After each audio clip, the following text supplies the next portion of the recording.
ओम शांति। आज 18 मई 2020 के महावाक्य हैं और कल हमने बहुत विस्तृत रूप से जाना कि हमें खुश रहना है और निराधार स्थिति में। खुश रहने के लिए हमें किसी न किसी छोटे छोटे आधारों की आवश्यकता नहीं। बाबा ने कहा आधार हिलेंगे तो खुशी भी हिलेगी, आधार खत्म खुशी खत्म। तो खुशी इस ब्राह्मण जीवन का श्वास है। तो हमें किस किस तरह से बाबा हर रोज़ खुशी की बातें समझाते हैं। आज बाबा ने कहा, मीठे बच्चे, तुम फिर से अपने ठिकाने पर पहुंच गए हो। तुमने बाप द्वारा रचता और रचना को जान लिया है, तो खुशी में रोमांच खड़े होने चाहिए। अब आप सोचिए कि जो सुरक्षित अपने ठिकाने पर पहुंच जाए, अपने घर पहुंच जाए, अपने पिता से मिल ले, तो सोचिए कितनी खुशी होती है। इसी प्रकार से बाबा ने कहा था कल कि स्वयं को जान लिया और स्वयं भू को जान लिया, कितनी खुशी होती है। हम इन दोनों से ही दूर थे, स्वयं से भी दूर थे और स्वयंभू शिव बाबा से भी दूर थे। अब जैसे जैसे स्थितियाँ और परिस्थितियाँ बाहर की दुनिया में चल रही है, तो जो लोग किसी भी तरीके से अपने ठिकाने, अपने घर, अपने होम टाउन भी पहुंच जाए तो कितने खुश हो रहे हैं वो। और बाबा ने कहा तुम तो अपने ठिकाने पर पहुंच गए हो, भटक रहे थे। प्रश्न है, इस समय बाप तुम बच्चों का श्रृंगार क्यों कर रहे हैं? उत्तर है, क्योंकि अभी हम सज धज कर विष्णुपुरी ससुर घर में जाना है। हम इस ज्ञान से सजकर विश्व के महाराजा महारानी बनते हैं। अभी संगम युग पर हैं।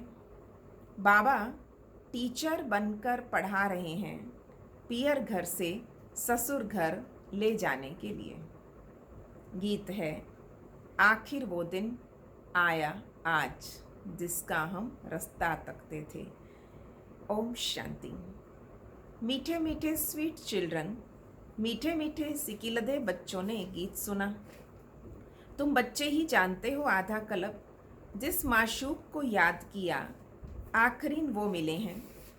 दुनिया ये नहीं जानती कि हम कोई आधा कल्प भक्ति करते हैं।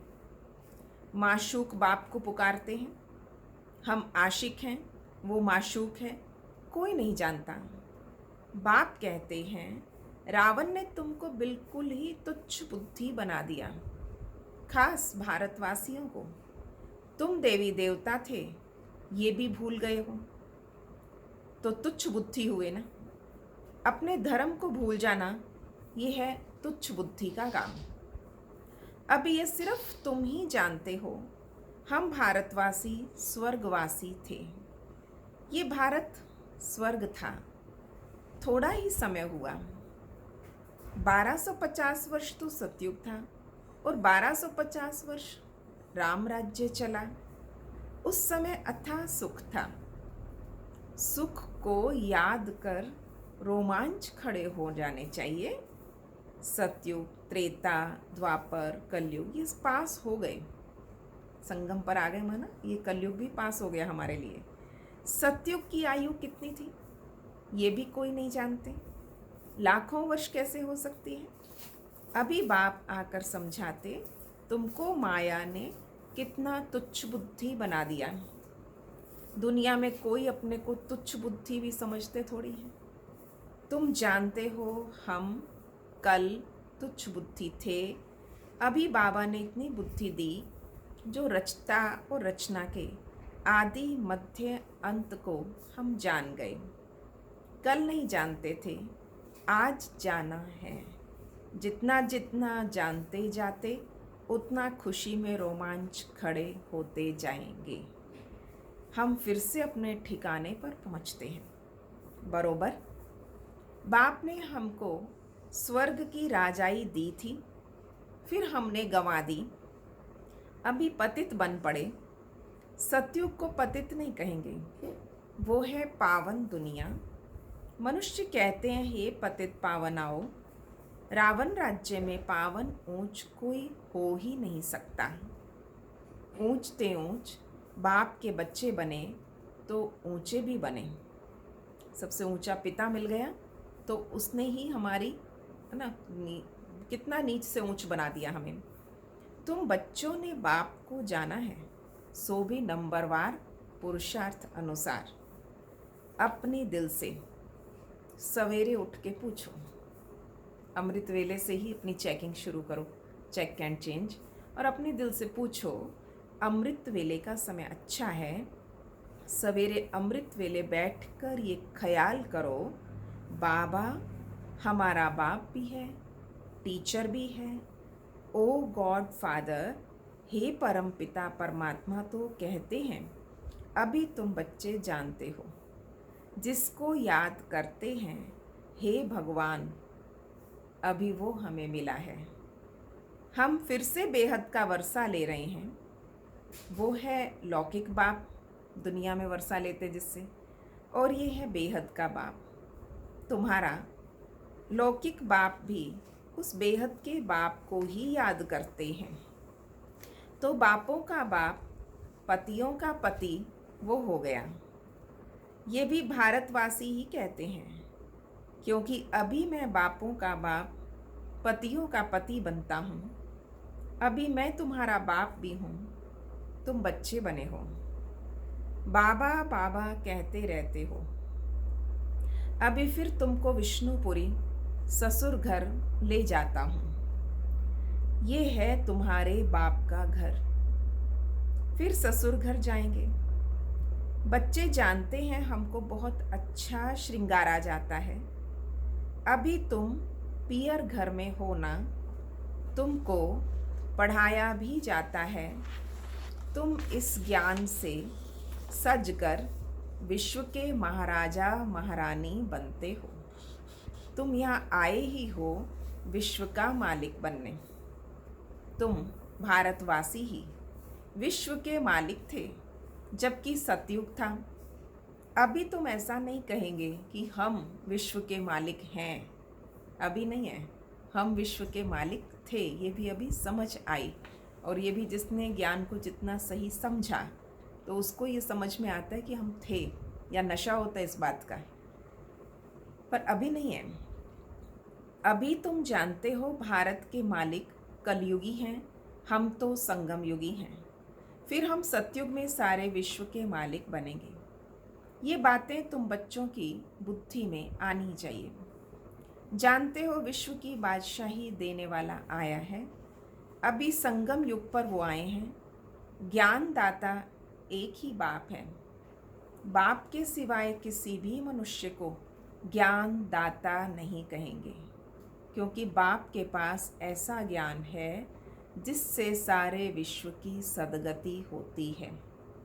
तत्वों सहित सबकी सद्गति हो जाती। मनुष्यों के पास सद्गति का ज्ञान है नहीं। इस समय सारी दुनिया तत्वों सहित तमो प्रधान है, और इसमें रहने वाले भी तमो प्रधान हैं।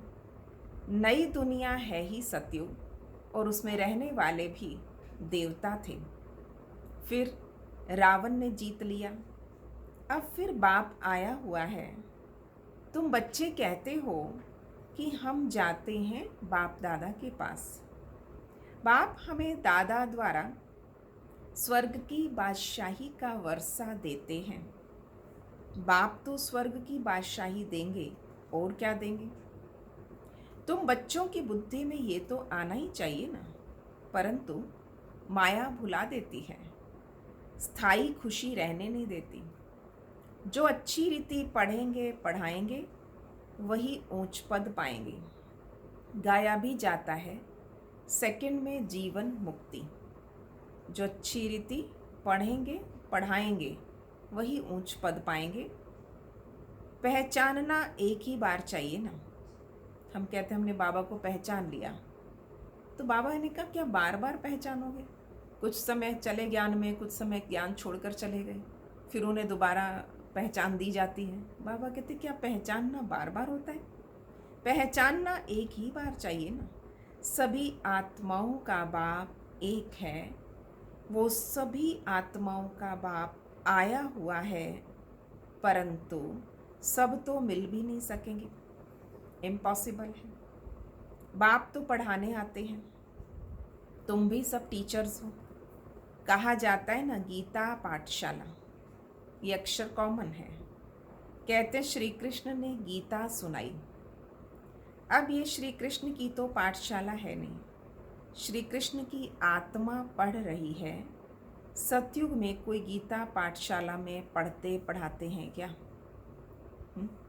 बाबा कहते बच्चे, श्री कृष्ण तो हुआ सतयुग में 84 जन्म लेते हैं, एक भी शरीर दूसरे से मिल ना सके। ड्रामा प्लान अनुसार हर एक आत्मा में अपना पार्ट 84 जन्मों का भरा हुआ है, एक सेकंड ना मिले दूसरे से। 5000 वर्ष तुम पार्ट बजाते हो, एक सेकंड का पार्ट दूसरे सेकंड से मिल ना सके।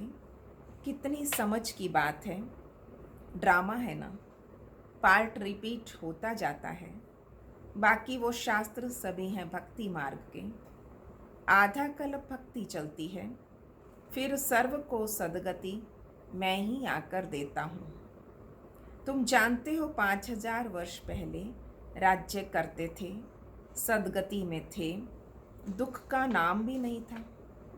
अभी तो दुख ही दुख है, इसको दुख धाम कहा जाता। शांति धाम, सुख धाम और दुख धाम। भारतवासियों को ही आकर सुख धाम का रास्ता बताता हूँ। कल्प कल्प फिर हमको आना पड़ता है। अनेक बार आया हूँ, आता रहूँगा। इसकी एंड नहीं हो सकती। चक्र रिपीट होता रहता है, इसका एंड नहीं हो सकता। तुम चक्र लगाकर दुख धाम में आते हो, फिर मुझे आना पड़ता है। अब तुमको स्मृति आई है 84 जन्मों के चक्र की। अब बाप को रचता कहा जाता। ऐसा नहीं कि ड्रामा का कोई रचता है। रचता अर्थात इस समय सतयुग आकर रचते हैं। सतयुग में जिन्हों का राज्य था फिर गंवाया, उन्हों को ही बैठ पढ़ाता हूँ। बच्चों को एडॉप्ट करते हैं। तुम मेरे बच्चे हो ना। तुमको कोई साधु संत आदि नहीं पढ़ाते। पढ़ाने वाला वो एक ही बाप है जिसको सभी याद करते, और याद जिसको करते हैं जरूर कभी आएंगे भी ना। ये भी किसी को समझ नहीं है याद क्यों करते हैं।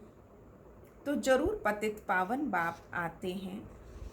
क्राइस्ट को ऐसा नहीं कहेंगे फिर से आओ।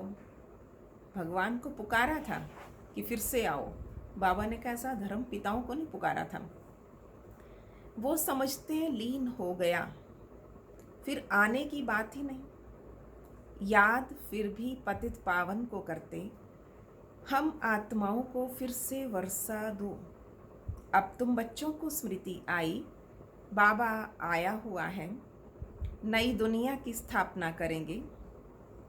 वो फिर भी अपने समय पर रजो तमो में ही आएंगे।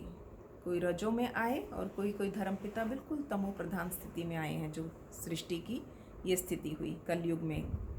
अभी तुम बच्चे समझते हो हम मास्टर नॉलेजफुल बनते हैं। एक बाप ही है जो तुम बच्चों को पढ़ाकर विश्व का मालिक बना देते, खुद नहीं बनते। इसलिए उनको कहा जाता है निष्काम सेवाधारी। मनुष्य कहते हैं हम फल की आश नहीं रखते, निष्काम सेवा करते हैं, परंतु ऐसे होता नहीं है। बाबा ने समझाया, कोई कहते हैं हम बिल्कुल निष्काम सेवा करते हैं, और बाबा कहते कहीं सूक्ष्म है ना, प्रत्यक्ष में चलो पैसा लेने की कामना नहीं होगी, तो ये तो होगा कोई मेरा नाम तो हो जाए, चलो कोई रिवार्ड तो दे दिया जाए। इतना भी अगर बाबा करते तो होती है कहीं ना कहीं किसी न किसी सूक्ष्म कामना या फल की इच्छा के बिना। बाबा कहते नहीं, फल तो फिर भी मिलेगा, परंतु ऐसा होता नहीं। जैसे संस्कार ले जाते उस अनुसार जन्म मिलता है, तो कर्म का फल अवश्य मिलता है। सन्यासी भी पुनर्जन्म गृहस्थियों के पास लेकर फिर संस्कार अनुसार सन्यास धर्म में चले जाते हैं। जैसे बाबा, ये संस्कारों पर बाबा एग्जाम्पल देते थे। लड़ाई वालों का मिसाल देते थे कि अगले जैसे पिछले जन्म में अगर फौज में लड़ाई में था, है ना, तो इतना समय तक, लंबा समय तक देशभक्ति की, देश के लिए लड़ा, तो अगला जन्म लेते ही फिर वो छोटेपन में ही उसको गन अच्छी लगेगी, है ना, जहाँ जाएगा खिलौने के रूप में भी उसको बंदूक ही अच्छी लगती है। तो धीरे धीरे थोड़ा बड़ा होगा, फिर कहेगा मुझे फ़ौज में जाना है, क्योंकि पिछले जन्म में भी फ़ौज में था। ऐसे भी एग्जाम्पल हैं। तो बाबा ने कहा आत्मा संस्कार लेकर गई है, फिर संस्कार अनुसार अगला जन्म में वही कार्य करती। कहते हैं गीता में लिखा हुआ है, जो युद्ध के मैदान में मरेगा वो स्वर्ग में जाएगा, परंतु स्वर्ग का भी समय चाहिए ना। स्वर्ग तो लाखों वर्ष कह देते, अब तुम जानते हो बाप क्या समझाते हैं, गीता में क्या लिख दिया है। कहते भगवान उवाच, मैं सर्वव्यापी हूँ। तो बाप कहते हैं मैं अपने को ऐसी गाली कैसे दूंगा कि मैं सर्वव्यापी हूँ, कुत्ते बिल्ली सब में हूँ। दुनिया में ऐसे किसी जानवर का नाम ले दें किसी व्यक्ति के लिए तो उसको लगता है ना मुझे गाली दी। बाबा कहते क्या मैं स्वयं को गाली दूंगा कि मैं कुत्ते में बिल्ली में हूँ? मुझे तो ज्ञान सागर कहते हो, मैं अपने को फिर ये कैसे कहूँगा? कितना झूठ है, ज्ञान तो कोई में है नहीं। सन्यासियों आदि का मान कितना है, क्योंकि पवित्र हैं। सतयुग में गुरु तो कोई होता नहीं। यहाँ तो स्त्री को कहते तुम्हारा पति गुरु ईश्वर है, दूसरा कोई गुरु नहीं करना। वो तो समझाया जाता है जब भक्ति भी सतो प्रधान थी। सतयुग में तो गुरु था नहीं, भक्ति की शुरुआत में भी गुरु नहीं होते, पति ही सब कुछ है, गुरु नहीं करते। इन सब बातों को अब तुम समझते हो। कई मनुष्य तो ब्रह्मा कुमार ब्रह्मा कुमारियों का नाम सुनकर ही डर जाते हैं, क्योंकि समझते हैं ये भाई बहन बनाते हैं। अरे प्रजापिता ब्रह्मा का बच्चा बनना तो अच्छा है ना, बीके ही स्वर्ग का वर्षा लेते हैं और अभी तुम ले रहे हो। तुम बीके बने हो, दोनों कहते हैं कि हम भाई बहन हैं, यानी शरीर का भान, वो विकारों वाली बांस निकल गई। हम सब बाप के बच्चे हैं, एक पिता है हम सबका, ये सब समझ गए। तो बाबा ने कहा तो एक पिता के बच्चे, जब भगवान पिता एक है, प्रजापिता ब्रह्मा एक है, तो उस नाते से, है ना, शारीरिक नाते से जो भी होते हैं वो रिश्ते तो निभाते रहते हैं, अंत तक निभाते हैं, परंतु अंदर समझ मिल गई है कि विकार में कैसे जा सकता है एक पिता के बच्चे होकर, भाई बहन होकर। तो ये तो महान पाप है। ये सिर्फ क्या है, पवित्र रहने की युक्ति ड्रामा में है। ऐसा समझाकर बाबा ने सहज रूप से पवित्रता की धारणा सबको करवा दी। सन्यासियों का है निवृत्ति मार्ग, तुम हो पवित्र प्रवृत्ति वाले। अब तुम्हें इस छीछी दुनिया की रस्म रिवाज को छोड़कर इस दुनिया को भी भूल जाना है। तुम स्वर्ग के मालिक थे और रावण ने कितना छीछी बनाया, ये भी बाबा ने समझाया है। कोई कहे हम कैसे माने कि हमने 84 जन्म लिए हैं। 84 जन्म लिए हैं ये तो हम अच्छा ही कहते हैं ना, 84 जन्म नहीं लिया तो यहाँ ठहरेगा ही नहीं। समझा जाता है ये देवी देवता धर्म का है ही नहीं, जो टिका नहीं, ज्ञान में चला नहीं, समझ में आ जाता है ये देवी देवता धर्म का है ही नहीं। स्वर्ग में आ नहीं सकेगा, प्रजा में भी कम पद लेंगे, प्रजा में भी अच्छा पद कम पद होता है। पर ये बातें कोई शास्त्रों में नहीं है। भगवान आकर किंगडम स्थापन करते हैं। श्री कृष्ण तो वैकुंठ का मालिक था, स्थापना बाप करते। बाप ने गीता सुनाई जिससे ये पद पाया है। फिर तो पढ़ने पढ़ाने की दरकार ही नहीं, तुम पढ़कर पद पा लेते हो। फिर थोड़ी ही कोई गीता का ज्ञान पढ़ेंगे, सतयुग में जाके कोई गीता पढ़ेगा क्या? ज्ञान से सदगति मिल गई, जितना पुरुषार्थ उतना ऊंच पद पाएंगे। जितना पुरुषार्थ कल पहले किया था वो करते रहेंगे। साक्षी होके देखना है, टीचर को भी देखना है, इसने हमको पढ़ाया है, हमको इनसे भी होशियार होना है। मार्जिन बहुत है, टीचर्स के साथ भी कंपटीशन। जिसने आपको पढ़ाया हो उससे भी अधिक पुरुषार्थ करके दिखाओ। कोशिश करनी है ऊंचते ऊंच बनने की। मूल बात तमो प्रधान से सतो प्रधान बनना है। ये समझने की बात है ना।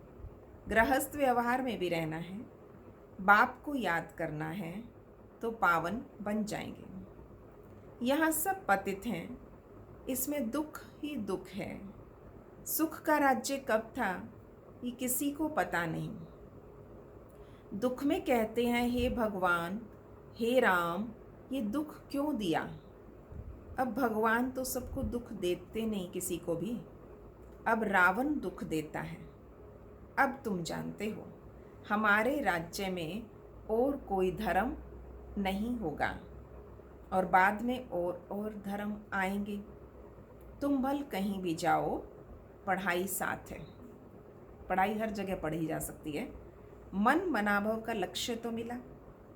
बाप को याद करो। बाप से हम स्वर्ग का वर्षा ले रहे हैं तो ये भी याद नहीं कर सकते।